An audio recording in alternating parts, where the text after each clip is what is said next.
ohun tẹ́ rí lẹ́rí ohun tẹ́ mọ̀ lẹ́mọ̀ ohun tẹ́ rí lẹ́rí ohun tẹ́ mọ̀ lẹ́mọ̀ lówe lówe là ń lùlù àgídìgbò mo ní lówe lówe ọ̀rọ̀ tó bá sọnù òwe la fi wá ohun tẹ́ rí ní rí ohun tẹ́ mọ̀ lẹ́mọ̀ mo ló ń tẹ́ rí lẹ́rí ohun tẹ́ mọ̀ lẹ́mọ̀ lówe lówe lówe lówe là ń lùlù àgídìgbò ọlọ́gbọ́n ló lè ọ̀mọ̀ràn ló lè mọ̀ ọ̀rọ̀ tó bá sọnù òwe la ó fi wá òkùnkùn ń ṣú ó kẹ́ni tí ó tàn mọ́lẹ̀ sí ẹ jẹ́ ká kíyèsára kéde àyédè má bàa ṣẹlẹ̀ o àgbọ́yé ọ̀rọ̀ ló tọ́ ó yẹ kó sojú abẹ́ni kó lè jọ yé wa ni torí pé ohun tí mo rí ohun tí mo mọ̀ ni mo mọ̀ ọ̀rọ̀ tó bá sì sọnù òwe la ó fi wá.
Kí ni? Kí ló dé tó ń nà báyìí? Ó ti ẹ̀yẹ́ mi fúnra mi, ó rẹ̀ mí tẹ̀ ní látànà. Bóò ni? Ó ṣe nà ó kàn lọ́pọlọ. Ọwọ́ Ọlọ́run gangan lèmi wá wà nílé. Wọ́n pè security, ó ṣí gbogbo gate sílẹ̀. Anybody can enter, anybody can go out. You know they get sense. Kí ni mò ń ṣe ọ̀nà? Kí ni mò ń ṣe ọṣẹ́ tó bá kúrò yín ni o máa lọ́pọlọ ni? Bí o bá rí èèyàn láàárọ̀ ẹni tó sì jù yàn lọ tó rí, ó sọ pé ẹ káàárọ̀ náà ń kíyàn. Lójú ara ẹ̀ o ti sígbọ̀nlẹ̀ nìyẹn tó ń sọ pé mi kúrú ìwọ pẹ̀lẹ́ Ọdúnládé bó ṣe ga. Ó ga gan ọ̀dẹ̀ ẹ káàárọ̀. Bó wà ní bó ń jíjẹ ibi ń pè mí kí lè ṣe. Báwo lè ṣe máa ń sọ̀rọ̀ báyìí náà nígbà tó ti lanu tó ti dàbí gbogbo pétémọ̀ sí yẹn mo ti mọ̀ pé nǹkan burúkú ló máa tẹnu ẹ̀ jáde wáyé tó ṣe máa béèrè oúnjẹ ń tàìmù yẹn àbí kó wá fóúnjẹ díẹ̀ nínú ilé ẹ̀ yẹn ni it's too early to ask for food o. Eléyìí Ellie bá wo eléyìí. It's too early. Kí n mọ jẹun ṣé kí n kú ni kí n kú ni kò lè yé wọ èmi ló yé mo gbọ́dọ̀ jẹun. oúnjẹ gbogbo time ló fi wọ aṣọ àmọ́ nǹkan tó jẹ ṣé last man ni ẹni àbí yellow fever àbí VIO torí gbogbo ewúlẹ̀ yìí ó dàbí nǹkan tó máa ń lò ní traffic kò yé mi. tó bá tiẹ̀ kúkú pè mí brigade àwọn tí wọ́n ń lùlù kiri.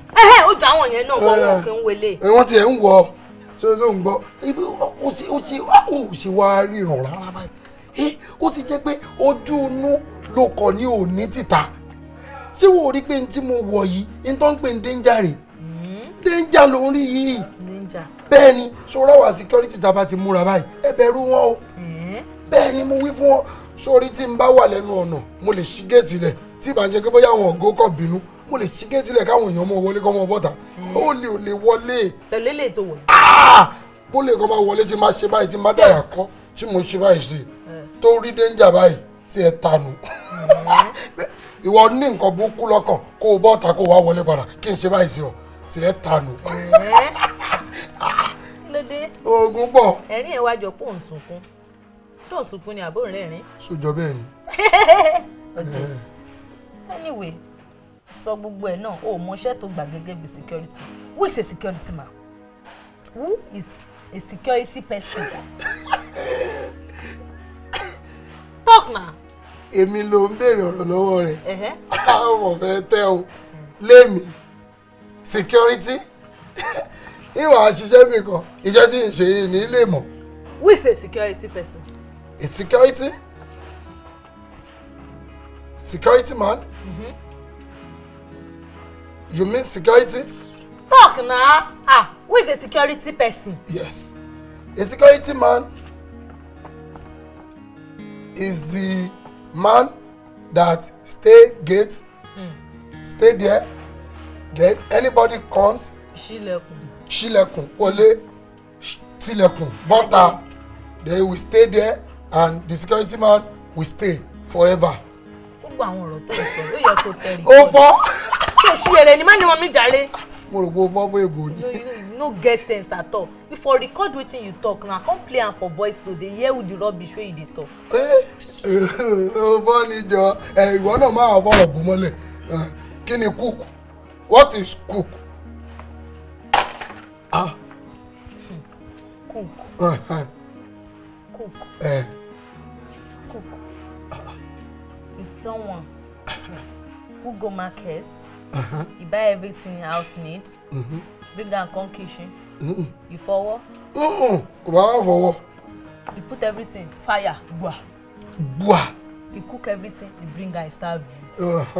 You cook everything, gbua. You fry everything, gbua. And we eat am, gbua.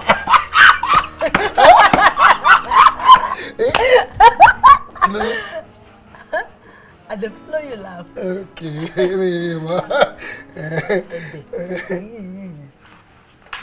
I don't forget my teeth. Kó gbẹ́nu wèrè sàn. Alẹ́ bàjẹ́.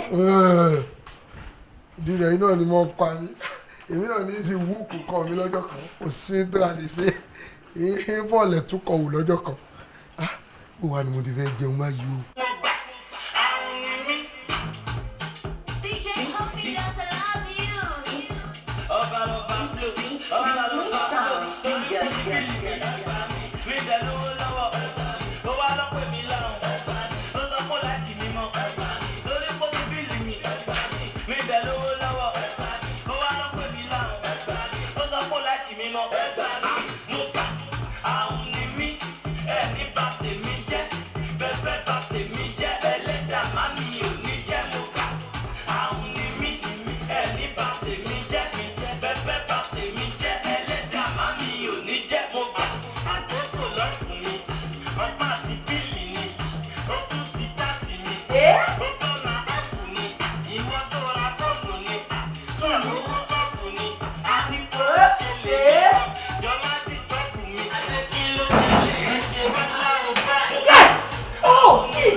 Why so much noise? Sis! Kí ló ń ṣe? O kàn ń pariwo dẹ̀ ń play music so loud, disturbing my peace. Ṣé tí ilẹ̀ ṣe filẹ̀kùn gbá mi nídìí? Ó ń pẹ́ kí n tó fi wo ẹ̀ǹdì. Bọ́ mo ti notice ẹ láti àná. O kàn ń ṣe everything ẹ lódìlódì ni. What's going on? I'm just happy. You're happy? Ṣowó ìjápọ̀ kí? O lè jí jackpot lọ sis. Máa já yín sí later, ẹ má worry. Abẹ́fẹ́jọ́ ìmí ni. Jọjọ wá. Nǹkan tó rà sílẹ̀ lẹ́yìn àná. Jẹ́ ká bọ́ sí kitchen ká lọ ṣe. Ẹ lè pa fọ́ọ̀nù ilé ìmọ̀ mi lára. Máa jó ijó ìtàn sis. Mo gbà àwọn ni mi. Wọn ò ní bà tèmi jẹ́. Kọ̀sán pé èèyàn ò lè bà tèmi jẹ́. Ẹ jọ̀ọ́. Ẹ má ṣe ká jọjọ́ ni. Wà lára ẹ̀. Ṣàbọ̀ sí kitchen.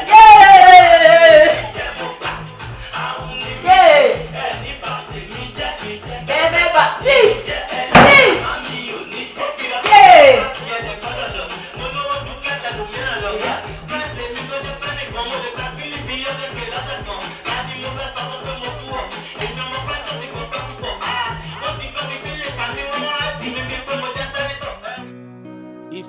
òkùnkùn kò dáa. Ìfẹ́ òkùnkùn kò dáa. Ìfẹ́ òkùnkùn yóò máa bà nǹkan jẹ́. Ìfẹ́ òkùnkùn kò dáa. Ìfẹ́ òkùnkùn kò dáa. Ìfẹ́ òkùnkùn yóò máa bà nǹkan jẹ́. Bẹ́ bá fẹ́ra yín dénúdénú, ẹ sọ kí gbogbo ènìyàn lè mọ̀.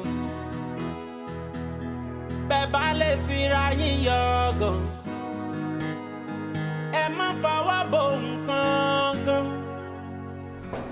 Nítorí ìfẹ́ òkùnkùn kò dáa. Yes, who is on the line? Oh, sorry, who is coming? Ẹ káàárọ̀. Ẹ káàárọ̀. Bóòni, ẹ jọ̀ọ́ ẹ má bínú, ta lẹ béèrè, ibo lẹ ti wá, kí ló kọ yín, kí lẹ ń fẹ́, kí lẹ fẹ́ rí. Okay, Débọ́lá ni mo béèrè. Ọ̀gá nù. Ṣé ọ̀gá mọ̀ pé ń bọ̀? Oh yes, ó mọ̀ pé mo ń bọ̀. Wọ́n mọ̀? Yes. Ẹ má bínú.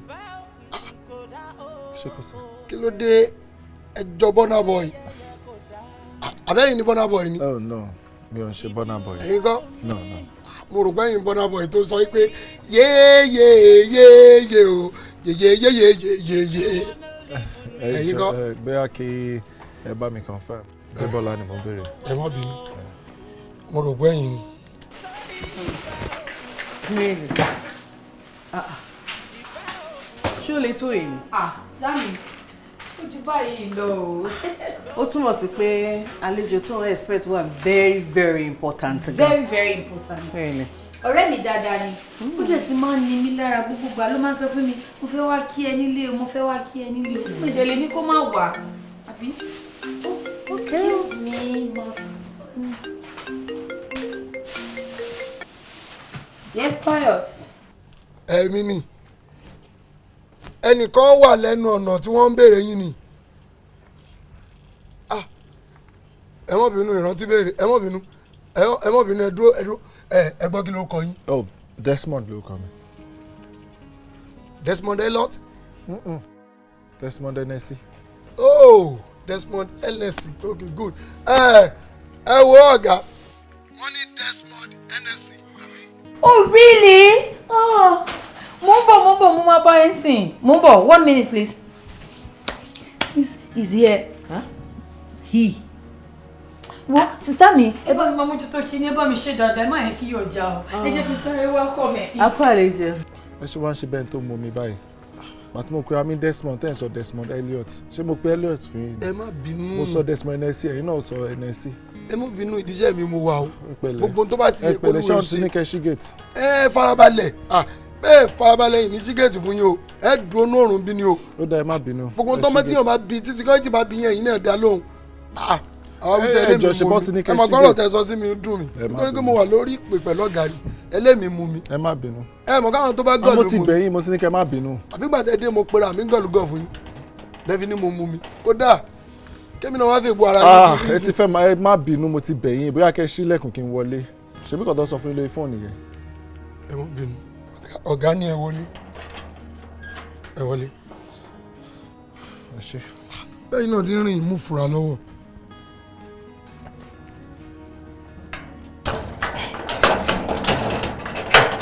Ẹ má bínú. Ẹ ṣé mo lè wọlé. Ẹ tí lè wọlé. Ẹ má bínú. Ẹ má bínú. Ó ní àwọn gbogbo nǹkan tó yẹ ká ṣe létò ọlọ́mọdé àdáràn. Ẹ má jẹ́ kí ṣe ó bọ́ lọ́wọ́ olú ẹ. Ṣé bẹ́ẹ̀ ti pè wọ́n dẹ̀ ti sọ pé kí n wọlé? Ẹ̀yin jiyàn. Kí ló ṣẹlẹ̀? Ẹ má bínú.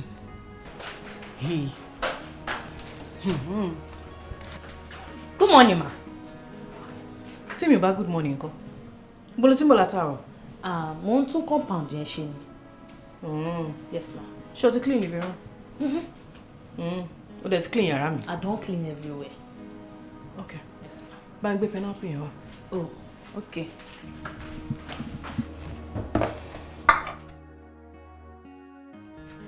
Hey, Desmond! Oh, Debola.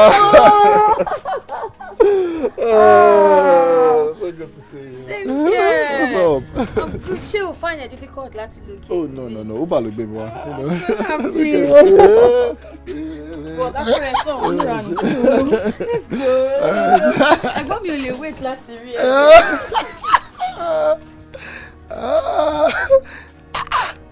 Àjọkọ̀ mo ń jà lùbọ́sà báyìí.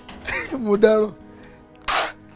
Ẹ̀wọ̀n ìjà àpárá tọrọ wa jẹ́ ọmọkùnrin yìí náà. Ọ̀gá mú nǹkan, ó sin gbọ̀lẹ̀ ni. Èní yóò yàtọ̀ mọ́gà. Gbogbo ẹ̀rín tó ń rìn látijọ́ ìwọ̀n ò rìn lé ní ọmọ yóò já lùbọ́sà wọn.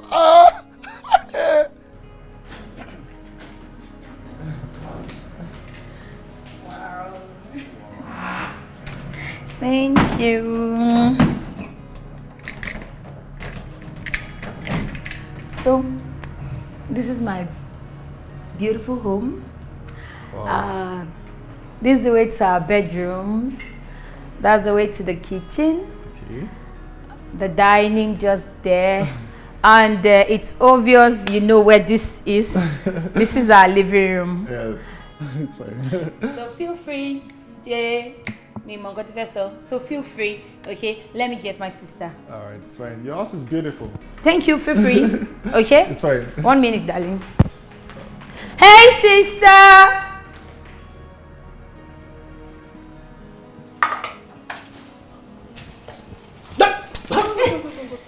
Son. Sister me. JJ, how are you? I did. You did fine? I did fine. Sister me.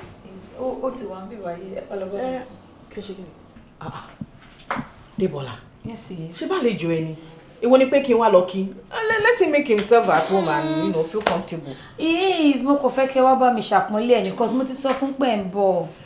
Please. Debola, ìjọba yìí ti pọ̀ jù. I love you. Please. Okay. Kí lọ sọ hi àbí? Yes. Oh yeah, ọ̀gá say hi. Janet, I dey come. Make I dey cook out dey go. No, don't touch anything there. Okay.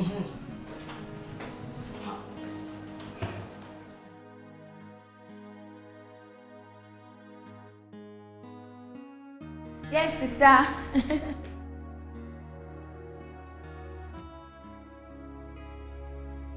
So this is Desmond, my companion, my friend, my colleague, my baby partner. You have to say that. So Desmond, this is my beautiful sister. Wow. She's my everything, my love, my small mommy, my big mommy. I love her so much. Good morning, ma. Wow. Good morning, Anson. Good morning to you too, ma. How are you? I'm fine, and you? Very well. All Thank right. you. Please make yourself comfortable. Okay. All right? Ile. Shema. Oh, you're welcome. Oh, thank you very much, sis. Emma Binuma, Emma bá mi padà sínú kitchen nísìnyí. Oh, okay. Ẹ lè bá mi assist ọmọ yẹn. Èmi àti Desmond ní one or two things tá fẹ́ sọ nínú room mi. Oh, really? We have gist. Ṣé kìí ṣe pé ẹ ti fẹ́ lọ gbéborun again? Well, ẹ ṣá má gbéborun nípa mi o. No, ma, I born by you, ma. Oh, I trust you, huh? Thank you, darling. Thank Yes, you. Yeah. All right. Thank you, sis. All right, ma. All right, ma. So. OMG. Ẹ máa wo bí ọmọkùnrin ṣe ga tó ń dán láwọ̀. Oh, he's so handsome, he's so cute. Debola dẹ̀ sọ wípé ọ̀rẹ́ òun ni o. Kí ni irú guy ní ayé mi gẹ́gẹ́ bí ọkọ. Máa yí Jésù lógo as in. Okay, kitchen, yes, kitchen.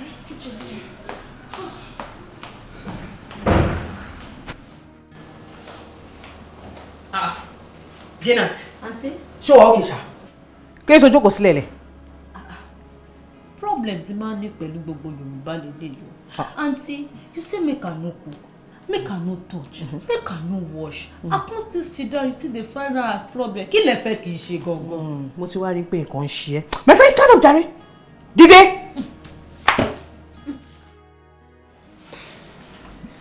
Lọ clean yàrá mi. Auntie, I don't clean them. You ask me, I tell you say I don't Mi ò clean. sọ pé tí ń dùn mí. Go and clean it again. Again? Again, yes.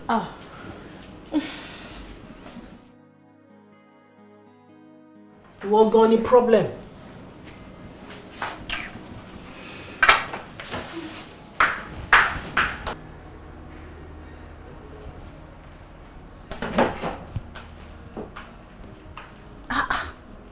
Àwọn olówó yìí ti ní problem jù.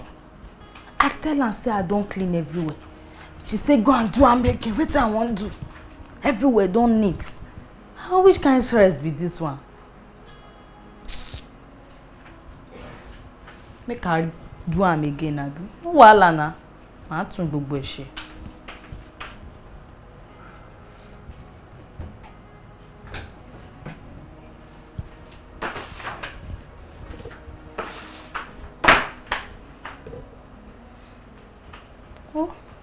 Then like make they come kill me for here na here I go sleep. Make they even catch me. See make I dey go my house. Màá tún gbogbo nu lè ṣe almost 5 times. Kí lè ṣẹlẹ̀ ṣógun láyé ni. Mi máa sùn síbí báyìí Ọlọ́run á jẹ́ kó tiẹ̀ ká mi.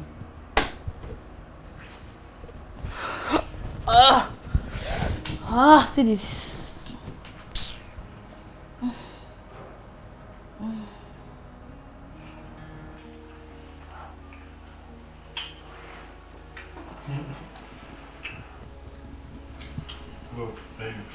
Yes. Kí ló ṣẹlẹ̀? Kí ló dé? O sọ fún àti pé à ń dẹ̀tí wọn. Mi ì gbọ́dọ̀ sọ fún wọn o. Kí ló dé? Mi ì gbọ́dọ̀ sọ ṣe bí mo explain nípa òkìkí fún ẹ. Tí sis mi bá mọ̀ pé mi àti à ń fẹ́ ara wa báyìí, wọ́n máa discourage mi pátápátá ni. O ò lè wọnú ilé yìí, wọn ò lè gbà. Kò sọ wọn fẹ́ kí irú ẹ̀ tún ṣẹlẹ̀ sí mi mọ́. Tọ́ni ó sọ bẹ́ẹ̀ lóòótọ́. Okay. So, jẹ́ ká rọra máa ṣe bá ṣe ń ṣe bí. Ìyẹn náà wà òkè má tẹ̀ jẹ́ kọ́ pọ̀ torí èmi ṣì fẹ́ máa wá sí bíbá yìí. Very good. You know I'm carrying your baby. Yeah, I know. O dẹ̀ mọ̀ pé very soon we're planning to leave the country. Tàbá ti lọ wọn kọ̀ wá àárọ̀ kan tí máa pa fún wọn tí máa gbé fún pé mo ṣe pàdé gáì náà ní ọkẹ́ nìkan máa kọ̀ kú kẹ̀ ọ̀ máa gbélé wọn lọ́wọ́ ni. So she mustn't know.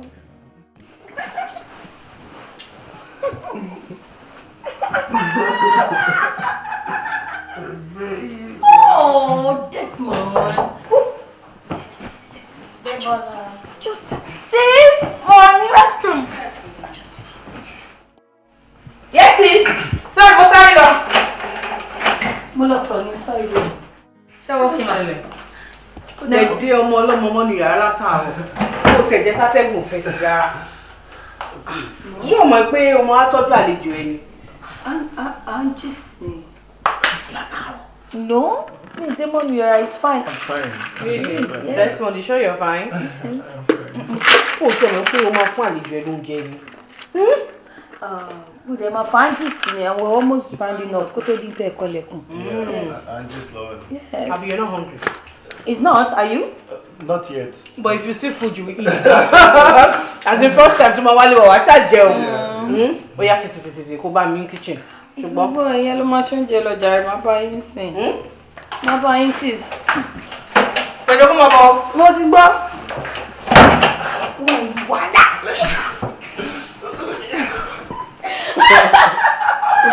I've missed you. I missed you too.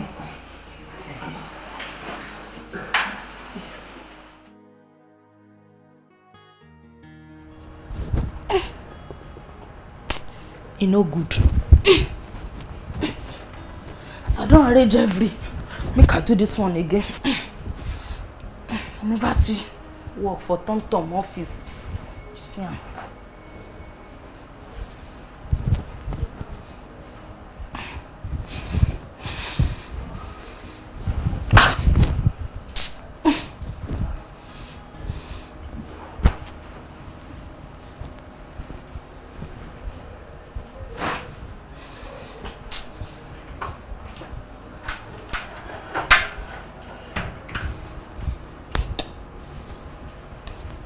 Ọ̀gẹ̀nẹ̀ rúgẹ̀wẹ̀ wọ́n sí wéjìrò. Ọ̀gẹ̀wẹ̀ rúgẹ̀wẹ̀ wọ́n sí wéjìrò. Sí wéjìrò. Àsírò ọ̀gẹ̀nẹ̀. Ọ̀gẹ̀nẹ̀ rúgẹ̀wẹ̀ wọ́n sí wéjìrò. Sí wéjìrò. sírò ọ̀gẹ̀nẹ̀ ọ̀gẹ̀nẹ̀ rúgẹ̀wẹ̀ wá sí wéjìwó ọ̀gẹ̀nẹ̀ rúgẹ̀wẹ̀ wá sí wéjìró ọ̀gẹ̀nẹ̀ rúgẹ̀wẹ̀ wá sí wéjìró ọ̀gẹ̀nẹ̀ rúgẹ̀wẹ̀ wá sí wéjìró ọ̀gẹ̀nẹ̀ rúgẹ̀wẹ̀ wá sí wéjìró síwéjìró sí ọ̀gẹ̀nẹ̀ síwéjìró. Don't say that. You say síwéjìró. You go say sírò ọ̀gẹ̀nẹ̀ ọ̀gẹ̀nẹ̀ rúgẹ̀wẹ̀ wá sí wéjìró. I go my village today. ẹ̀yin ò dáa ẹ̀yin mọ̀ tí ẹ̀ ń da kájọ tẹ̀léra wa lọ tí wọ́n bá nífẹ̀ẹ́ yìí in and out Enter. follow go follow come. In and out enter. bó wa ni ìtàn sọdún jíjẹ ń gọ. Ọ̀fọ̀ ṣe o. kí ló ṣẹlẹ̀. Ẹni rẹ lọ. Mo dáná kí ló dé. Lórí ọ̀rọ̀ oúnjẹ yìí. Ta ló kú. Èèyàn kọ́kọ́ kú èyí tó ṣẹlẹ̀ ju kéèyàn kú lọ. kí ló wá ṣẹlẹ̀. Ọgbọ́n àti kú náà ló ti wà lẹ́nu ẹ̀ báyìí. Kò sóúnjẹ kankan. Ká tó lè roúnjẹ jẹ́nu léyìí á tó 3 days time. Afẹ́gbàwẹ̀ funfun ni. Àwọn ọ̀gá ni o. Kí ló ṣọ̀gá. Mi mọ̀ nǹkan tó inspire ọ̀gá ti lọ Bollywood. Àwọn oúnjẹ olórí burúkú kan lọ̀gá ló ń sè nínú ilé. Àwọn oúnjẹ India tó máa jọkun mú ráìsì ogun tó yìí. Mi mọ̀ àwọn oúnjẹ àwọn tó máa ń jakun fún ṣáín àwọn ṣáínà. Mo dáràn ọ̀gá wo ṣe ń kọ́mọ́jú ni ṣé kìí ṣe pé ọ̀gá wo jẹ̀tìlì kí ló wá fẹ́ ṣe síyùn èmi ò mọ̀ ọ́ jẹ́. Ó dẹ̀ máa dùgbò wa yìí ká tó jáde nínú estate kò síbi tá a ti lè róúnjẹ ordinary bread you know where we go see am. O ò lè rí ládùúgbò yìí o ṣé wo mọ bí yóò ti rìn kó tó di pé jáde sí títì ni kí ló wá fẹ́ ṣe báyìí èmi sì lẹ́yìn gbọ́dọ̀ mọ́ jẹun nǹkan ó ṣe mí o nǹkan ó ṣe mí. Bó ṣe máa lọ yìí mẹ́wàá máa ṣe. Kí ló dé tó gà ń ṣe báyìí kí ló dé tó gà ń ṣe báyìí tí tó gà bá fẹ́ ṣe jàkísà ṣe lọ́dọ̀ kí gbogbo ọjọ́ ṣe pọ̀ ni tó gà bá fẹ́ ṣe jẹ̀tí ṣe ká jọ ṣe pọ̀ ni ṣebí tèmi bá fẹ́ ṣe tèmi tí n fẹ́ ṣe ọ̀yọ́ bóyá mo fẹ́ jàmàlà tó gà bá lákòwò àwọn jẹ̀jẹ̀ báwọn jẹ̀ ń tọ́rí ni kí ló dé tí wọ́n mú mi lọ jàkísà. Onísùúrù sórí ẹ̀dùn ọkàn yìí jẹ́ kèmí pe ọ̀gá wàá fi bá ọ̀gá ní gbólóhùn jẹ́ nǹkan kan. wá àṣebémi àti ẹ̀ lájọ ń sọ̀rọ̀. nígbà tó wá dúró tóun àti fún mi kí lèmi fẹ́ ṣe báyìí. ara ta mí ni bí máa jẹun gbogbo àrùn ọ̀nà mi yóò mọ̀ sọpọ̀ ni kí làwọn fẹ́ ṣe báyìí. àìwọ́ ló lè gbà mí jìnnà ti gbà mí àgbà tó là ń gbọ̀lẹ̀ bá a dájọ́ fọ́ọ̀lì àpàlárò bí ṣé mo lè rí gààrí. gààrí mi ò rò yẹn tẹ́lẹ̀ àmọ́ kò sí ti Yorùbá colored ló wà. ti Igbo ṣùgbọ́n Igbo náà mo bá lẹ́nu ẹ̀ àgbà ló lọ. ó tún máa lọ lú mi nìyẹn ọjọ́ yìí níbi oúnjẹ ibi tẹ́bi tiẹ̀ dé. ọjọ́ yìí ó tiẹ̀ dé lú mi. ìṣèjọ́ yìí. ọ̀gẹ̀nẹ̀ rúgẹ̀wẹ̀ wá síwéjìró. síwéjìró. ìran ọ̀gẹ̀nẹ̀. síwéjìró. ọ̀gẹ̀nẹ̀ làkúmẹ́ síwéjìró.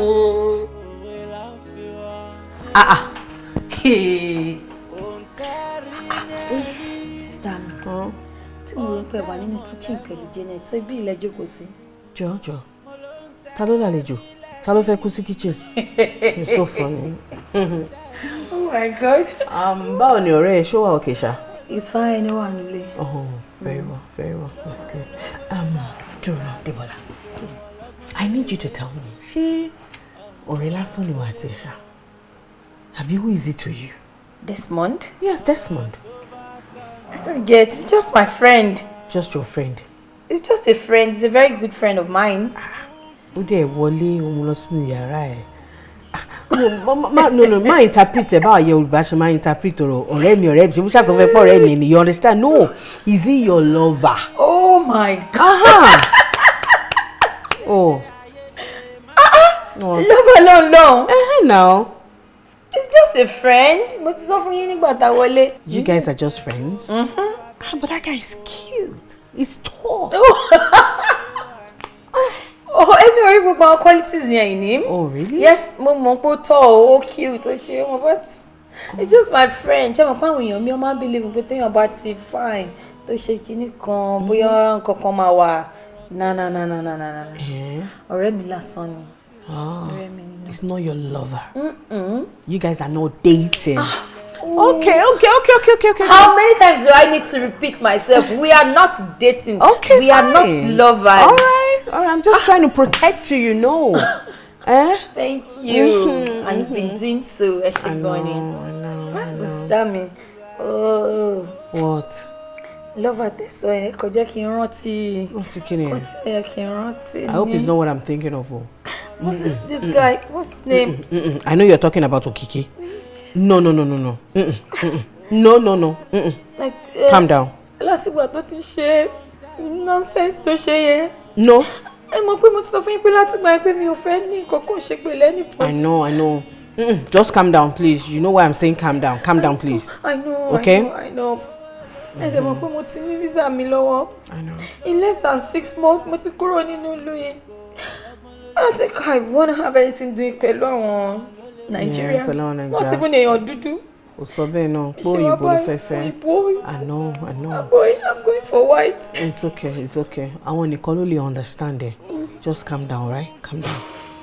Okay? Yeah. Okay. Snap out of it. Ha. Snap out of it, girl.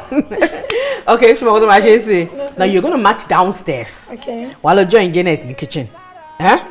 Hello, but but just prepare everything, you know, the shrimps, you know, just boil it a little, just do what you have to do. Boy, I just want to get my phone from your room. What expect call? Okay, sis. Sugar. Alright, sis.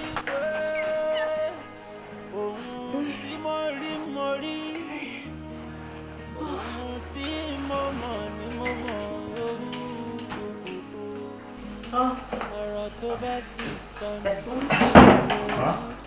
Are you sure you're okay? Yes, I'm fine. Is it very okay? Yeah, I'm okay. And you? Yes, I'm okay. But you sure you're okay? Yes, I am okay. And you? I'm fine. I see.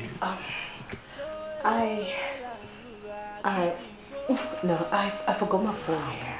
Oh, your phone? Yes, my phone. Okay, just. Okay. Okay. Oh, hey. What's this? Oh, I thought you injured yourself. No. Your phone is just right here. It's just right here. Oh, okay. Yeah. Alright, thank you. Can I have your number? My number? I want her to fly. Okay. Alright. Let me just dial it. Promise me nobody has to know. Nobody has to know. Okay.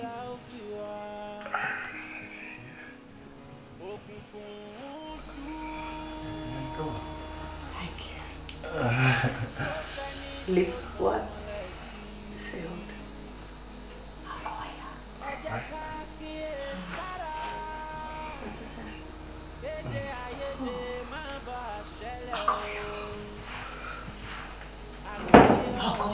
Alright.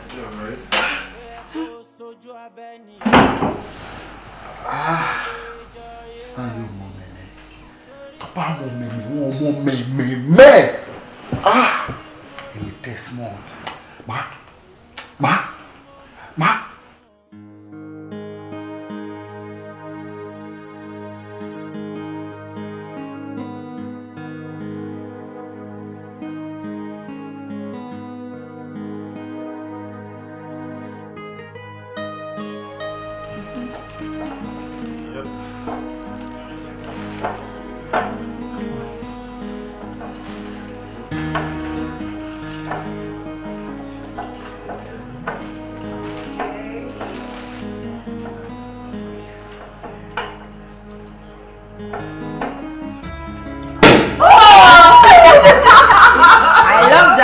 Oh yeah, thank you so much. Yeah.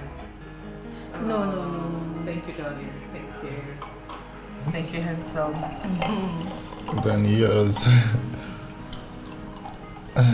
So let's have a toast. Okay. Alright. Okay. Yeah. Cheers to us. Yeah. To us, yes. Yeah. So.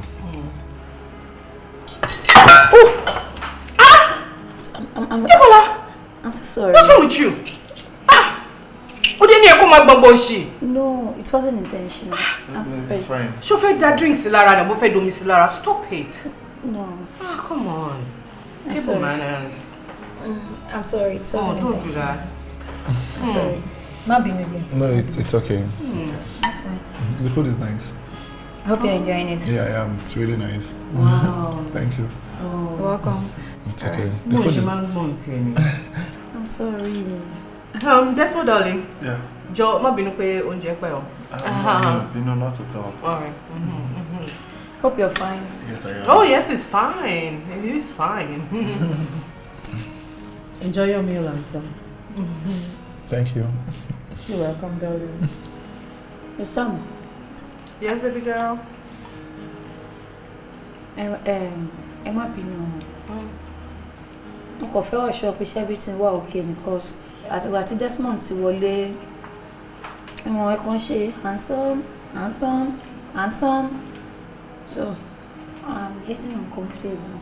Hope all is well. Baby girl. Come off it. Yes. Emola. Yes, it is. Tell your back and so tell you go argue. You're supposed to even defend me. Because you know me. Oh my God, she man she come in here. Instead of calling people by their names, you know, one pet names. I call them sweetheart, you know, darling, cutie, you know. I call them all sort of names. Handsome, you know. You're right. So You're to right. marry Desmond, when handsome, you should know that yes, it's my way. Yeah, my bad. Yeah, you're bad. You're bad. Oh, Desmond, don't you like it? You don't like the way I call you darling? If you don't like it, I'll stop. Okay. No, it's fine. It's fine. Ellie Macpello. It's fine. Okay.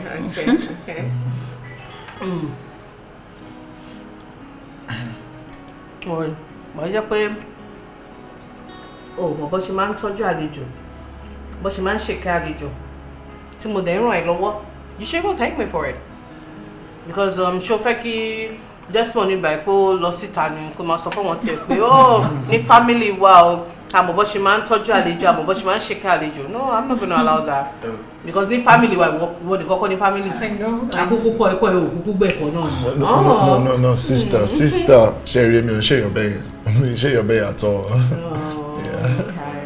Wọ́n ti ẹ̀kọ́ mò ń bá wí mo kàn fi ṣe àkàwé ọ̀rọ̀ ni. Yeah. But handsome, you can call me Demilade. Or Demi in short, yes. Okay, Sister Demi. No, there's no sister there, just Demi. Yeah, my nickname. Yeah? O lè pè wọ́n ní Demi. Okay. Orúkọ tó máa ń lẹ̀ káwọn èèyàn pé wọ́n ní. In fact, tó bá dé tàǹsìn àtọmọdé àtàgbàlagbà.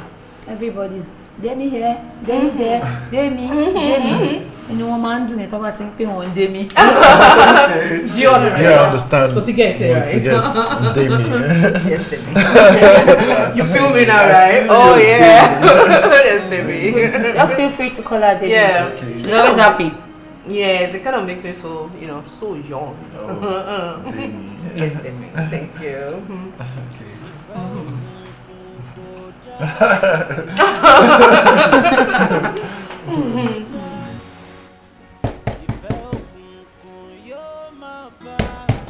Pius, na me, Janet. Come out. Janet. Boni. Wetin you dey do inside? Kí ló ló fẹ́ ṣe àṣàní para wa kí la fẹ́ ṣe fọ́lọ́run àmọ́ ti gba kámú àbí gbogbo rẹ̀ rí. That house dey boring. Since that man don come, na him everywhere just dey so lame. Nobody dey talk. Everybody just dey look. I don't know. They just dey go, dey come, dey go. I come look and say, ọmọ ìyá mi, as Yoruba dey talk am, kò ju mẹ́ta lọ. Yóníbo, èmi, àti wọ́n. Nothing can say. Tani mo wà lè bá ṣeré mi ṣá lè lọ sí second compound. Má lọ ṣe chochocho bẹ́ẹ̀ Yorùbá ṣe máa ń ṣe kí. Èrè ò tí ẹ̀gbẹ́dẹ́ ògbége yan níbo àtẹ̀mí bá ti ń winu. Làyín àkọ́ntì kan ṣe ṣé kí n wá bá Pius. Mo wá ń rò lọ́kàn mi pé bóyá ká ta tẹ́tẹ́ àbí lúdò mi mọ̀ bóyá oní lúdò l'apartment ẹ̀. Bring it out, let's play. O fẹ́ ṣeré nù. Mo fẹ́ fi while away time kájọ make ara wa happy nígbà tó jẹ́ pé gbogbo èèyàn bí báyìí wọ́n ti wà nulẹ̀. Orí sọ ó sọ àbí ọ̀rẹ́ tiẹ̀ ní wá àbí ká ṣeré náà ní tó dáa ni àmọ́ mọ̀jà ta tẹ́tẹ́ kò ń ṣe tó bójú mu mọ̀jà ta àmọ́ eré pọ̀ tá a lè ṣe eré pọ̀ tá a lè ṣe tó ti jẹ́ pé tí n bá kọ́ ó mọ ọkọ̀ bẹ́ẹ̀ ṣe lẹ́yìn mi ni tí ó dùn mí nù. Ayọ̀ sí joy. O mọ̀ ṣe lẹ́yìn mi o. Bó bá ṣe lẹ́yìn mi yóò dùn mí o. You no trust me again. Na Janet now. Teach me. Ìwọ mi àti ẹnìkan náà la máa máa ṣe.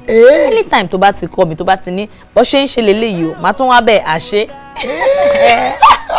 Yín sì kọ́ ń kọ́ tí wọ́n fúnra rẹ̀ tó nífẹ̀ẹ́ sí mi. Wetin? Iṣẹ́ dí ọmọ aláṣẹ ni. Ó wo ọmọ alájẹlà. Àjẹlà. Ó ṣe báyìí. Ó kẹ́yìn báyìí. Ó wàá rúkú. Bí ìgbà tó kọjú sí Ọlọ́run ọba tó dá wa. Èmi wà lẹ́yìn rẹ̀ báyìí. Èmi wà gbá ibi báyìí mú. Sọ́rí bí ti mú. Yóò wá sọ pé ìdí ọ̀rẹ́ mi lèmi ó fi sí. Ìdí ọ̀rẹ́ mi tàlántòlù. Ìdí ọ̀rẹ́ mi lèmi. Báyọ̀ dé. O fẹ́ sori burúkú ni. Kí ni mo ṣe? Oru eré wo burúkú wo nìyẹn. Èwo ni ìdí ọ̀rẹ́ mi lèmi ó fi sí. O wá fi kíní ẹ̀ fi ń gbà mí. Irú èmi ò ń ṣe oníṣekúṣe. Ìwọ ọlọ́gàn ló ní nǹkan léré ni.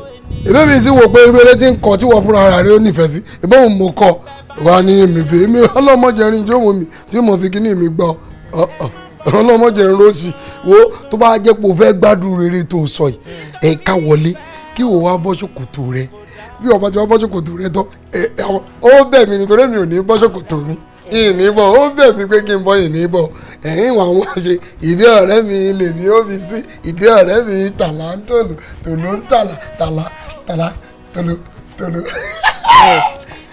Káwá ní pé mo wá bẹ̀ ẹ́ pé kò bọ́ kinní ẹ̀ ṣòkòtò yẹn wá bọ̀ kinní ẹ̀ gangan ibo ló fẹ́ tọ́jú ẹ̀ sí. Irú béèrè wo ló tún béèrè ṣé ìwà ọmọ ọmọ kìíní mi mú sọ ìmọ̀ ọmọ kiri èmi ò fi sí kìíní ọ̀rẹ́ mi náà ni nígbà tó yẹ pọ̀ rẹ̀ ni wá ń tọ́jú rẹ̀ pamọ́ sọ́dọ̀ ọ̀rẹ́ mi náà ni àṣìbọ́ eré ọ̀rẹ́ là ń ṣe ń kìbọ̀ kìíní ọ̀rẹ́ mi. Mo fẹ́ bá Desmond bò ni. Come on girl, let me help you. Jẹ́ n parí iṣẹ́ tí mo bẹ̀rẹ̀. Bẹ́ẹ̀ ni èmi ni màá parí gbogbo ẹ̀. Darling. Oh, thank you. I love helping my darling little sister. Do you want this one?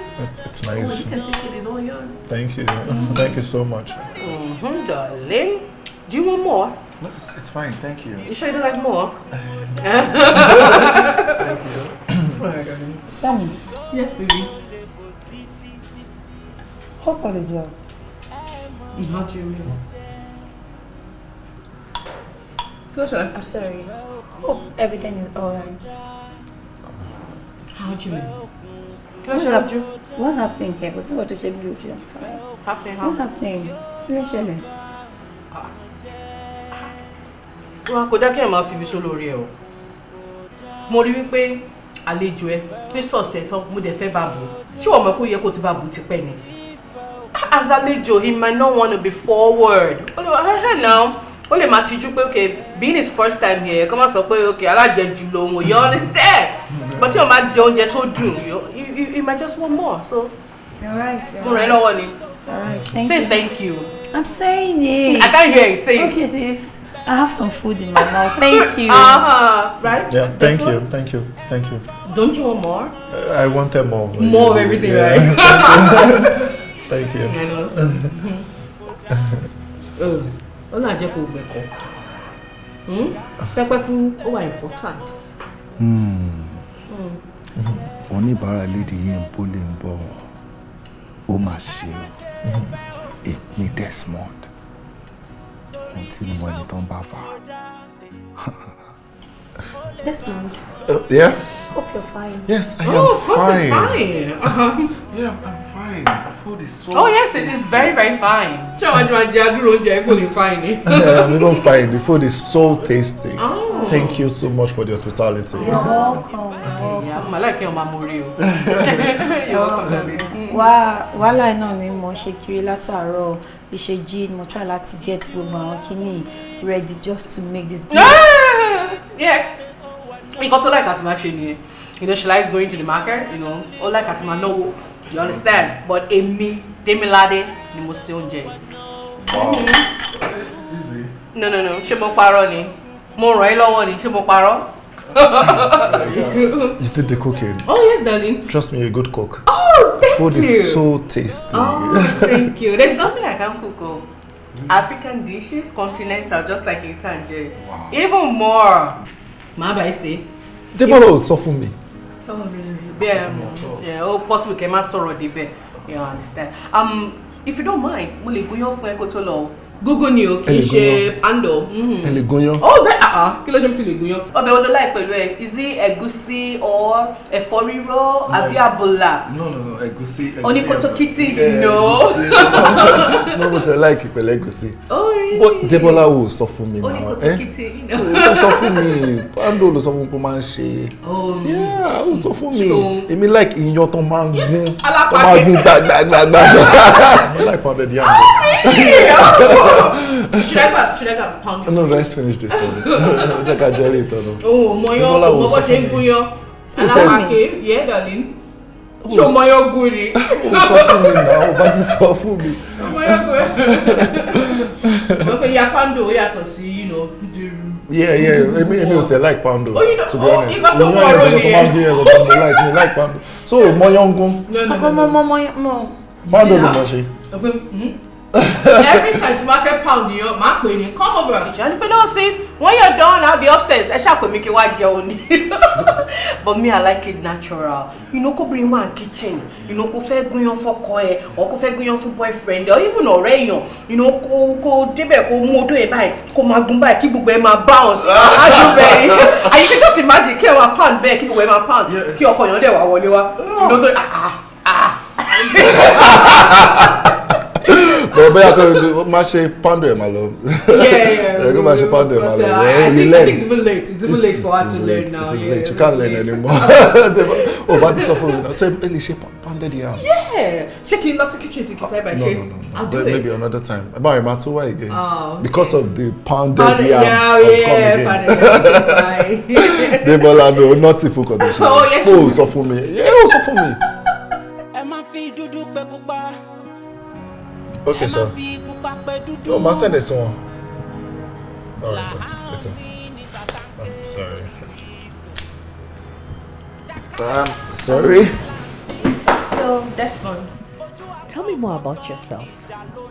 As in, our girlfriends and Isha in general.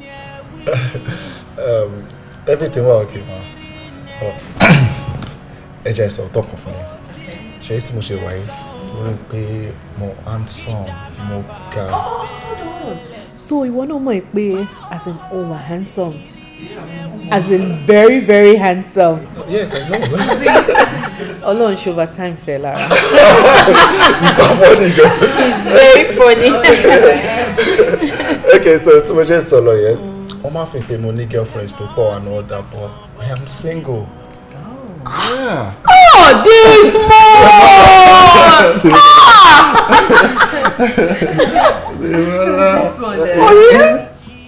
Bó ṣe handsome tó yẹ, as in bó ṣe cute tó yẹ. You don't have a girlfriend? Sister me. Oh, well, má bínú. Wọ́n ní questions wá ti pọ̀ jù. Oh! No, I never said that. Mo ní kó ní kí shut up ni. Brett. But what? Come on, Debola. Allow her. She's just trying to be friendly. Oh, really? Hey, well, sister, let me feel vibes in gone. Carry on. Oh, ṣé jàre. As in you're feeling my vibes, right? Okay, fine. Mo rí pé ẹ̀yin méjèèjì ẹ mọ wo ara yín. So ẹ jẹ́ kí mi excuse ara mi, mo fi sáré lọ wẹ̀ cause wàhálà ẹni mo bá kiri látàárọ̀ mi ò tí wẹ̀. Debola. Yes, darling. O ti wẹ̀ látàárọ̀. Mo sọ bẹ́ẹ̀. Everywhere ń gbá ni. Látàárọ̀ ló ti gbá pàtó ló ti wọlé. This one. Lọ́wẹ̀. Má sọ̀rọ̀. Lẹ́nu ẹ̀. Lọ́wẹ̀. Oh. Tó yẹ kó wàhálà ẹni mo bá kiri látàárọ̀. You're a naughty guy. Lọ́wẹ̀ jọ, ṣàgbé fìlò lẹ̀. Okay, sis. I'll join you guys shortly. Okay, darling. All right, sis. Thank you. So, strange, yeah. Strange. Oh, me, I'm used to it. Ṣorí Débọ́lá kò láìka tí máa wẹ̀ láàárọ̀. In fact, mo máa ń lé báyìí wọ bathroom mi. But ṣorí mi tó ń wò yìí, I'm so clean. As in, every part of my body, ó clean. Tó ti máa ti kọ́kọ́ jí láàárọ̀, first thing tí máa ṣe ni pé máa wọ bathroom, máa lọ wẹ̀, as in, I clean up everywhere, as in everywhere, you know. Did you want to smell me? As in, smell me.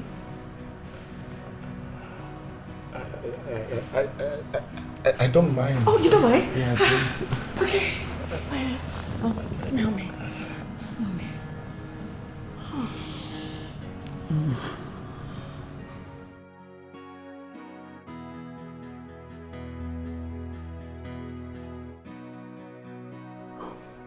Oh, bó wá fi ọṣẹ yìí sí báyìí.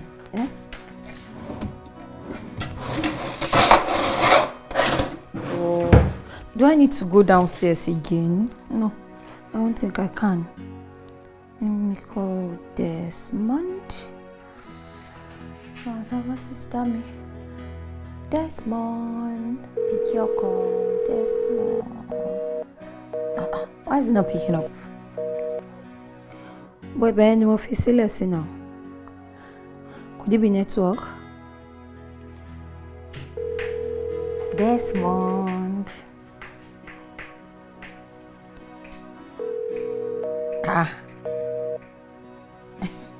No, boy. But funny, I want to now.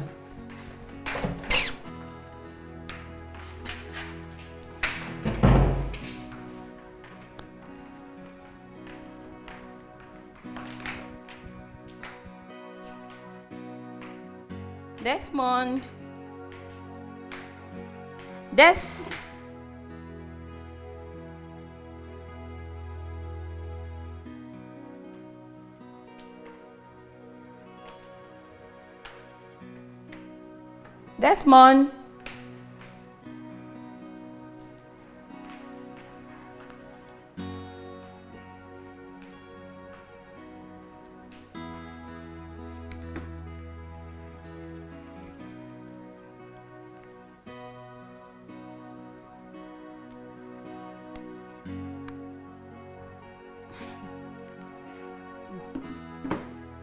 Desmond.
Hey, hold on. Ibo ni sister mi wà? Sister mi, Desmond. No. This cannot be true. No.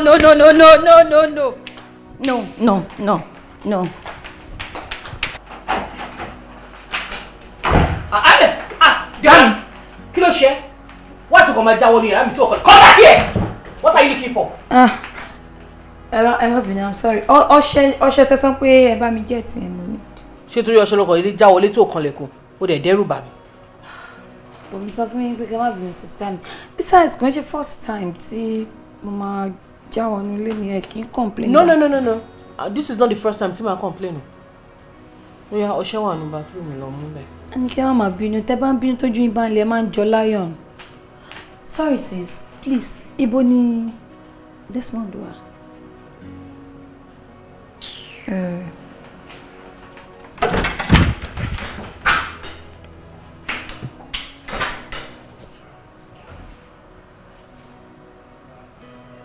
Tètè bọ́ta o. Ẹ jọ̀ọ́, ṣé bẹ́ẹ̀ mọ èèyàn tí mo jẹ́ ń bí báyìí? Báàjì ẹ̀ mọ́ tẹ́lẹ̀ nígbà tí ọ̀gá kékeré ti wálẹ̀ nǹkan tó wá mú yín nínú ọ̀rọ̀ wọn mo padà discovery pé ẹ mọ̀ wọ́n rí ẹ̀yin ni má sọ̀tọ̀ délé má sọ̀tọ̀ ẹ̀yin lè ń jà lọ́wọ́ sọ́gà. Ẹ ti sọ̀tọ̀ o. Ok, ẹ jẹ́ ká gbé yẹn sẹ́gbẹ̀ kan. Ẹ jọ̀ọ́, mo ní ìbéèrè kan tí mo fẹ́ béèrè lọ́wọ́ yín. Ẹ jọ̀ọ́. ẹ ń ṣe farabalẹ̀ dá yín lọ. Ẹ jọ̀ọ́, níbo ni mo lè ti gẹ́ẹ̀tì rọ́bà? Rọ́bà. Ẹ mọ̀ bí ní oríṣi rọ́bà tá a ní ó tó 4. Ó pọ̀ oríṣiríṣi gan. Oríṣiríṣi gan. Inú mi dùn bẹ́ẹ̀ mọ́. Ṣé rí rọ́bà kan wà, rọ́bà báńdì. Rọ́bà catapult wà tá a mọ̀ fi ń takò pé a mọ̀ fẹ́ fòkò fọ́yàn lórí níta catapult. Rọ́bà ni. Rọ́bà kan tó ní sùúrù. Ó dàbí ẹ understand nǹkan tí mo sọ. Ṣẹ̀rí tẹ́ ẹ bá gẹ̀ẹ́tì yẹn ẹbí sẹ́bẹ̀ kan. Ẹ jọ̀ọ́, níbo ni mo lè ti gẹ̀ẹ́tì CD? Ṣé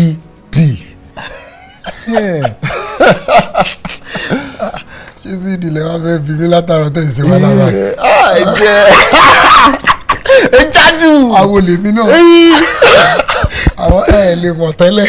Báwo ni ẹ̀jẹ̀ Saheed lè wá fẹ́ ni àbí Paso? Bó ti ṣe Màláíkà ó wá jẹ́ wàásù àìdí náà mo mọ̀ ń gbọ́. Iye tẹ́ ẹ bá ti fẹ́ kí mi ò fún yín nínú bí ni. Bó ti jọjọ́ mi náà lè fẹ́ jókòó sí gbọ́ CD déédéé ni òfin tèmi náà ní. Irú èèyàn wà lélẹ̀ báyìí. Rọ́bà kò mọ̀, CD kò tún mọ̀. Ló máa ti gẹ́ẹ̀tì condom tí màá fi ná àti yìí báyìí. Ọ̀rẹ́ ọ̀gá kékeré sọ̀rọ̀ mọ́. Débọ́lá. I'm looking for you. Kí ló ṣẹlẹ̀? Mo ti wo gbogbo nílé, wo kitchen everywhere. What are you doing here? Má bínú, kó tó ṣẹlẹ̀ ni pé ẹ̀yin obìnrin lẹ wà nílé àti wa àti sista. Wọ́n á fi pé kí n bá ọkùnrin ẹgbẹ́ mi sọ̀rọ̀ iná.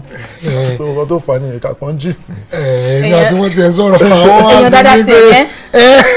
ọ̀rọ̀ wa náà ni mo ti wá rí i pé wọ́n láwọn fẹ́. I'm ready to do it. Let's go.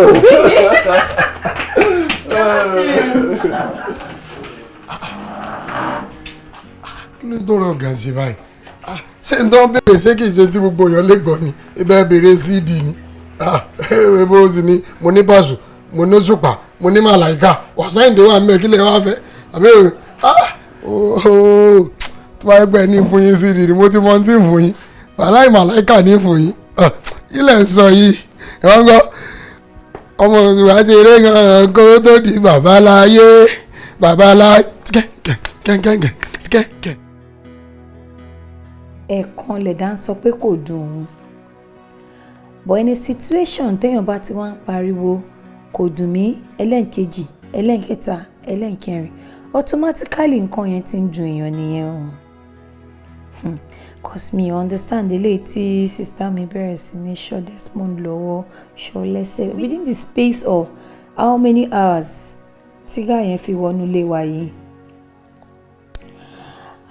I think it's high time kí n explain nǹkan tó wà láàrin mi àti Desmond fún un. I need to tell her pé mi ń gbé ọmọ Desmond. Yes, I'm pregnant for Desmond. Yes, I just need to let her know. No? Do I really need to explain to her? Do I owe her any explanation? No. I don't think so. No. I shan't ma explain anything for her. But ma dùn mí tó bá fall in love pẹ̀lú ẹ̀ṣà. Ìfẹ́ òkùnkùn yóò máa bá nǹkan jẹ́. Ìfẹ́ òkùnkùn kò dáa. Ìfẹ́ òkùnkùn kò dáa. Ìfẹ́ òkùnkùn yóò máa. I think I need some explanation. Torí ọ̀rọ̀ méjèèjì ò fẹ́ yé mi. Àní kò jẹ́, ó lè gùn ni. Àní kò sọnù, ó ní ẹran díẹ̀ ṣì wà lára ẹ̀. Orí lásán ló pera wọn náà. Àbí nǹkan míì wà ńbẹ̀ ni? No, that's not possible. Because Débọ́lá tí mo mọ̀ látìgbà tó ní last heartbreak ẹ̀ ó ti vow òun ò ní ever date ọkùnrin kankan ní Nàìjíríà àfi tó bá travel out. So what do I do? I like this guy. Àbí ṣé kí n sọ fún pé mo like ọ̀rẹ́ ẹ̀ ni? No, you lè work. Ó máa rí mi bí àgbàyà ni. So what do I do now? What do I do? What? How? How do I get Desmond? I need Desmond in my life.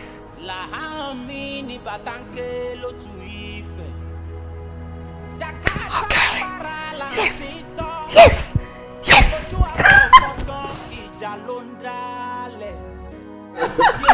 For real, ṣé o bó máa sọ̀rọ̀ lójú mi nítorí sọ fún ẹ? Ògo ni, kò tí ó bá ń ṣe pógò ni, ṣé yẹ kó máa sọ̀rọ̀ títí ẹ lójú mi? Imagine. I don't understand. Very, very funny guy. He's a very stupid guy. So stupid lóòótọ́. Yes. Okay, that aside. So fún mi kí ló fẹ́ ṣe lọ́la? Ṣé o ń jáde? No, jáde lọ síbọ̀. No really, mi ò jáde.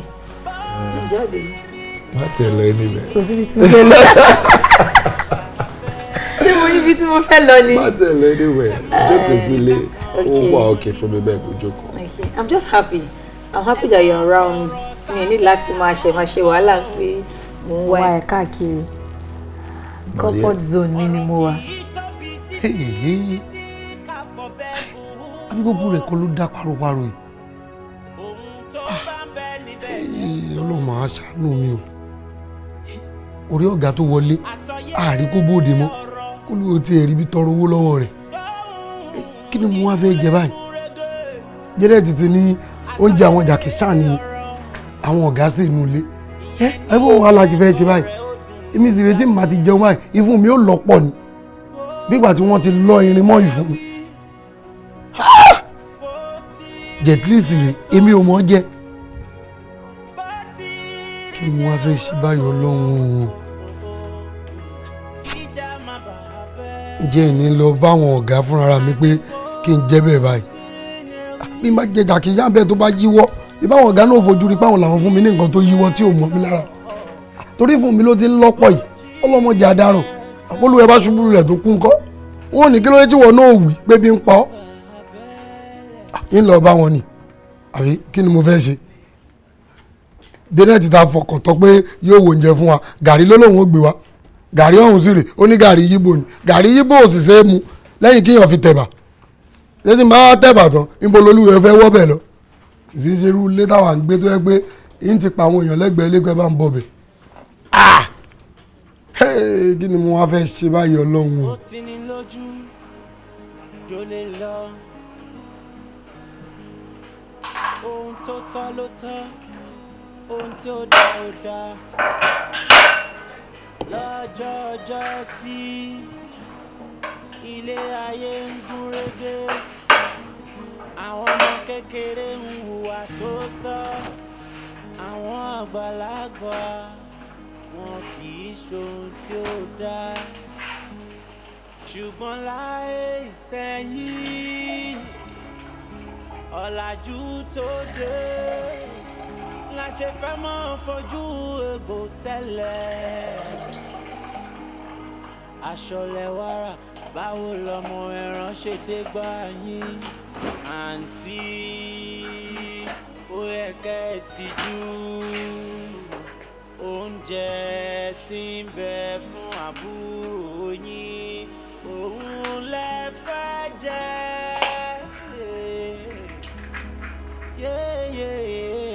ohun tó tọ́ ló tọ́ tẹ́nítẹ́ní tẹ́kí sáńtà tán tẹ́nítẹ́ní tẹ́kí sáńtà tán o alẹ́ máa ṣohun tó dáa torí ohun tí ó dá ó dá kò ló kọ́ méjì kò dá ló ń jẹ́ yéyéyé wọ́n máa bá yín wí ẹ má fàgbára yín wọlé o.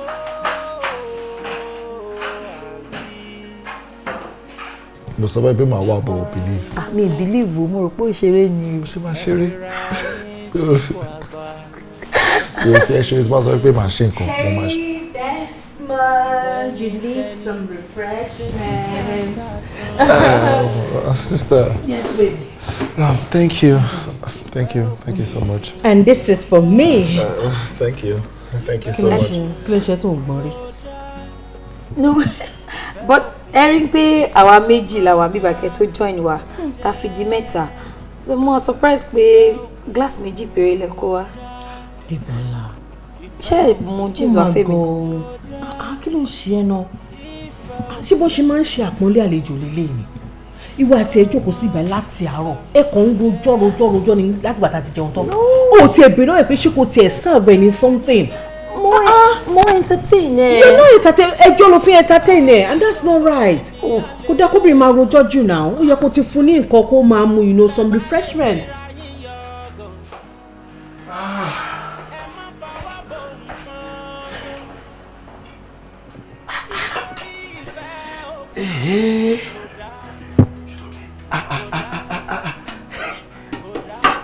Àbí bí bàtà ń ṣayẹyẹ.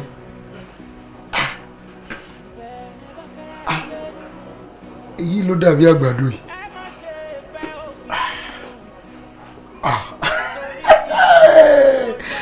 Irú tọ̀dọ̀ wà rè. Mú mi léyìí jẹ.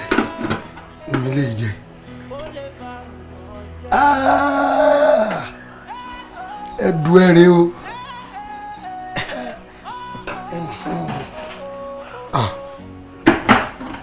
Ìwọ wà ní mo fẹ́ jẹ báyìí o.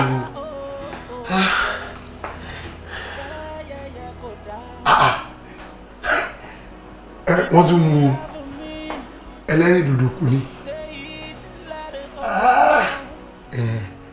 Àmukù ni ó jẹ. Àwọn ọ̀gá òtílé wọn lè mọ́ mú lọ́wọ́ kọ́ gbé wá bì. Àmukù ni ó jẹ. Nítorí irú tiwa iná ọ̀nà ṣe gbé bẹ̀. Gbogbo àǹfààní tó wà ní olówó nù tá a bá ń ṣiṣẹ́ mẹ́.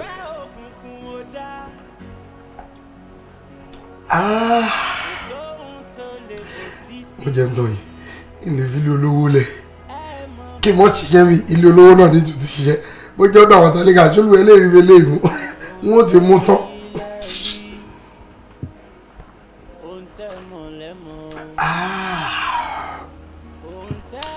Ní ìsìnlẹ̀.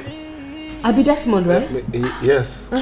Desmond, I'm so sorry about that. Má bínú mi ríro ni. Okay, apologize.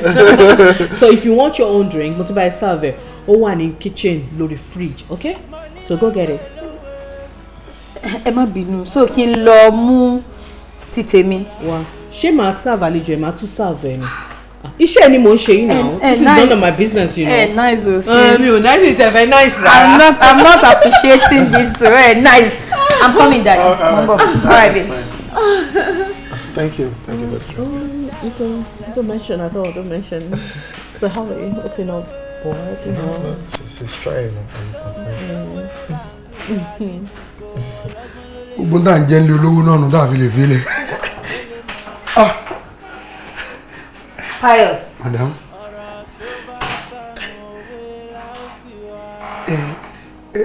Orí bí mo ti rí mo wá wò pé ẹ ti mú àmukù ní òjẹ. Ẹ ti wèrè wo ní drink tí sísá mi gbé síbí báyìí fún mi tán ní kí n wá gbé.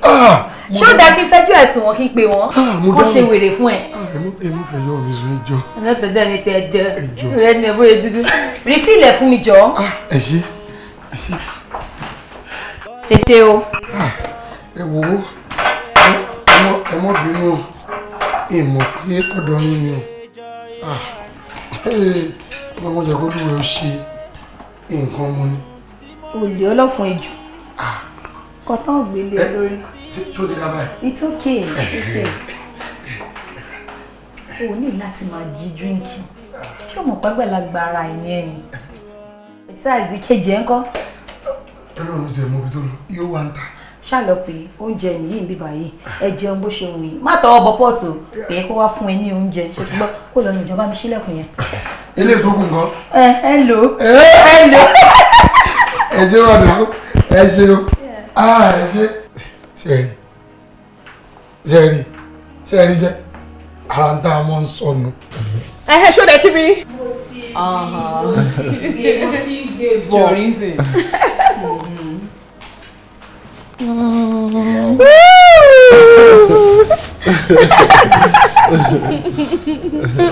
Oh, okay. What's really not me? Yes, yes. Okay, let me try this. Wow. Oh, that's one. Oh, she try it. Really nice. Okay, You know? I'll try Yeah, that. really nice. Do you like it? It's really nice. You should have this as well. I did the. Do you like it? It's nice. Oh, good. Try. More. Ọ̀gá wa ni kọ́ọ̀pù tẹ́mi fi mu díríǹkì òun náà gbà lọ́wọ́ mi òun náà fi bu tiwọn òun náà fi mú tó bá jáwọn ẹlòmíì ni ọlọ́run ló mọjọ́ tó ti fọ ẹnu rẹ̀ o èmi ò lè lò ó dẹnu rẹ̀ dàbí ẹnu adẹ́tẹ̀ o ẹnu rẹ̀ dúdú o ẹgbẹ́ lọ o òun ti mú ọ sọnù wọn sì lówó tọ́jà wa ìbọn rè tíyàn bá ti dá ó dáa ni kò sí ní tá a fẹ́ sọ bí èèyàn sì dá náà kò sí ní tá a fẹ́ fi wé kò dáa ló ń jẹ́ bẹ́ẹ̀ eré ìwà dàbá tí ó bá ń bu gbogbo ẹ̀ náà ni ìmọ̀ọ́jẹ́ lẹ́nìkan ní ìjẹ́ ó lè mọ́ lọ fi ọ̀kan jọ.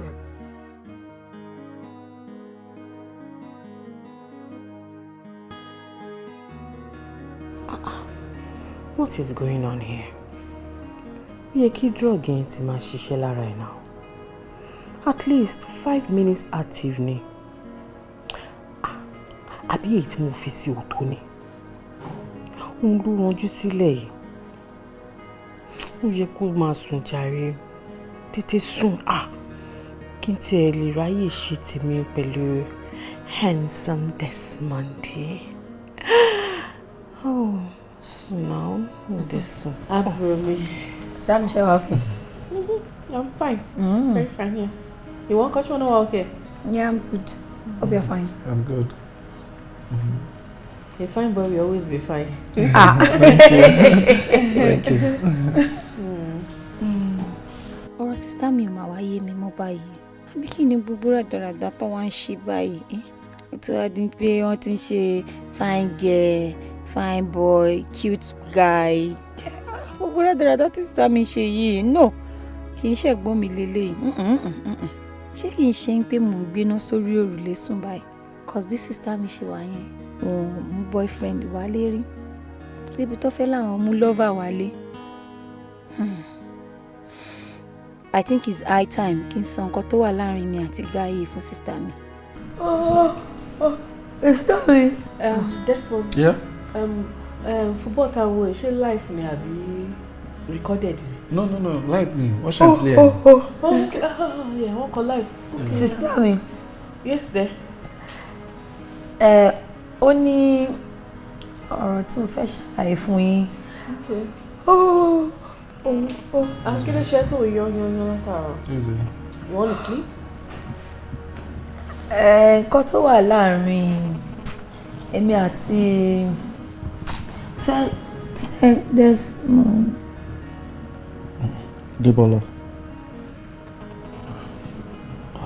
Debola ti sùn. Báwo lè sáré sùn bẹ́ẹ̀ yẹn? Debola dìde jọ̀ọ́. Ó ti sùn. Yeah, Desmond ó ti sùn. Ó ní láti sùn. Yes, wọ́n ṣáà place ẹ̀ dáadáa. Mi ní fẹ́ kú kán lọ́rùn. Just place ẹ̀ well. Stay very. Nígbà wo ló wá sáré sùn bẹ́ẹ̀ yẹn? Mo drug ẹ̀. You what? Yeah. Mo fún lóògùn. Why? Kí ló dé? Desmond, don't ask me why now. Mo náà mọ̀ why.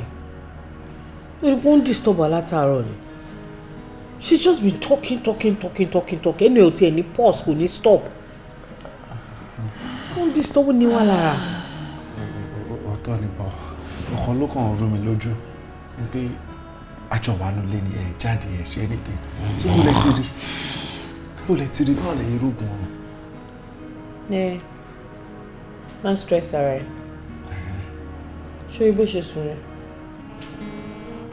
Ìwọ wàá lọlé yín as in today wàá lọlé wàá shower wàá sùn mọ́jú so why the following day kọ́ọ̀lẹ́ ló máa jí.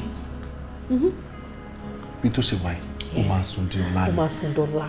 That's the dose. Tí down question tí mo béèrè lọ́wọ́ yìí. Yes, baby. Inú ilé ní gbogbo àjọ wà jáde àbí ṣe ròyàn ṣe ni ṣe ròyàn lógún. Mo lẹ ti rógùn ọ̀run.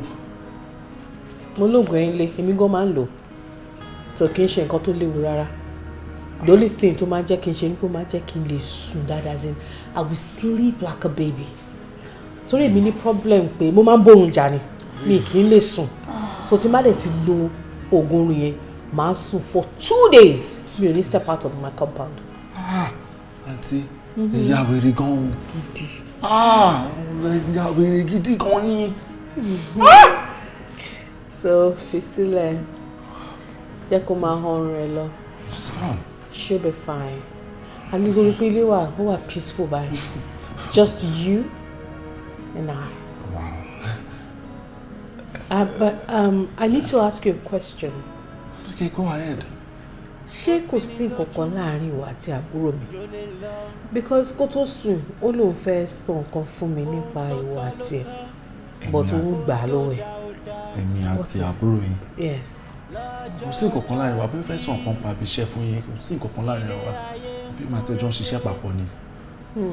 Ọ̀rẹ́ lásán ni wá iṣẹ́ láti jọ ń ṣiṣẹ́ so but there's nothing. Yeah, I think there's nothing because èmi gan ti béèrè lọ́wọ́ ẹ̀. And she told me that you guys are just friends. That is true. We're just friends. Back on the other side, pàdé oní tiẹ̀. You understand? So, you're sure? You're sure, right? I'm sure. Very sure. Yeah. Ṣé ibi tí ọ̀rọ̀ dé sí? Fẹ̀sùn kọ̀ fún mi. Ṣé nínú fámìlì mi àgbẹ̀ máa ṣe pé ẹ̀gbọ́n dáàdì mi pẹ̀lú pa tó ló parọ́ ìpìyẹn pa ni. Ṣé ìsinmi ìwà tó bá jẹ́ nǹkan wà láàrin èmi àti àbúrò yìí nǹkan tí mò ń wá láyé mi kí n má rí. Nǹkan nìyẹn mẹ́ta máa ṣe ni máa ṣe ẹ má bẹ̀ mí fi Ọlọ́run bẹ̀ mí ẹ má bẹ̀ mí. Nǹkan nìyẹn ṣe rí ẹ lẹ́ẹ̀kejì tó bá yẹ pé mo láìkí ẹ àbí mo feel anything fún àbí ó feel ẹ padà tí bá lọ lọ́nà kí mo tó pa mí ẹ jẹ́ kí n ṣe pé. Darling, please. Okú ẹ̀ ọkàn ẹ̀jọ̀ mẹ́ta. Please. Má ṣe pé. Má ṣe pé. The last one yẹn orí mi ló ti máa ṣe. Please. Má ṣe jù. Sister. Don't call me sister. Tèmi Nade. Ẹ jẹ́ pé ń Tèmi. Tèmi. Let's go. Sure. Okay. Desmond, Joe, you have to take it easy. It's been 3 years now. Tèmi àtọkùnrin tomorrow. 3 years. 3 years. It's the virgin tó nìyẹn. Ẹ wò, mo jẹ́ ti sọ fún yín. Ṣé nísìn bò kọ́ tẹ́ ṣe in 3 years máa ṣe láàrin wákàtí kan. I swear to you, máa dì kóòdù yìí, máa lùlù ìlú yá yá. Jọ wá lò. Kàn yín tí máa yẹ kàn yín. Wá lò. Àti máa kàn yín. Máa kàn yín jù. Ṣé gíraga bò ẹ̀yin pé mo ti speak in truth. Àti ẹ̀ má fọ ẹ̀mọ̀ kan yín pé àdèlè bẹ̀rẹ̀ ń bíbá náà. Ṣebí kò lè jí. Ẹ jẹ́ ká bẹ̀rẹ̀ ń bíbá yìí. Àti ẹ̀kọ́ tọ́ọ̀nù sí bíbá yìí ká bẹ̀rẹ̀. Gbogbo ẹni mo lè ṣe but let's go upstairs.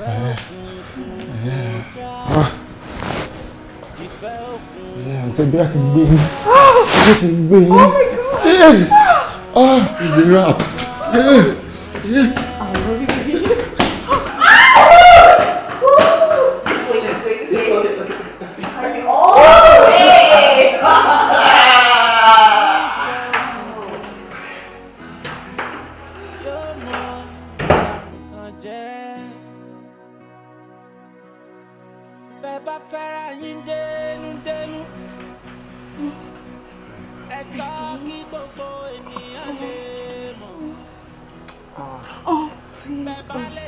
Take it easy, okay? Don't let me take it easy.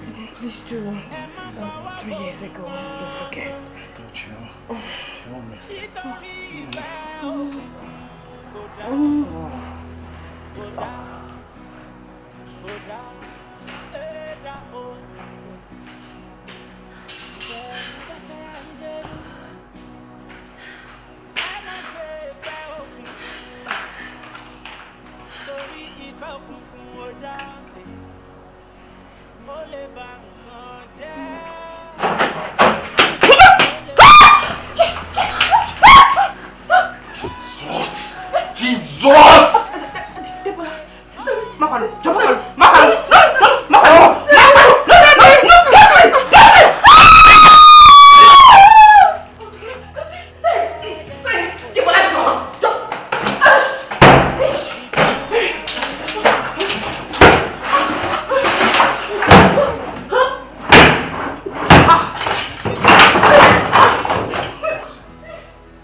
Ìfẹ́ òkùnkùn kò dáa, ìfẹ́ òkùnkùn kò dáa, ìfẹ́ òkùnkùn yóò máa bà nǹkan jẹ́.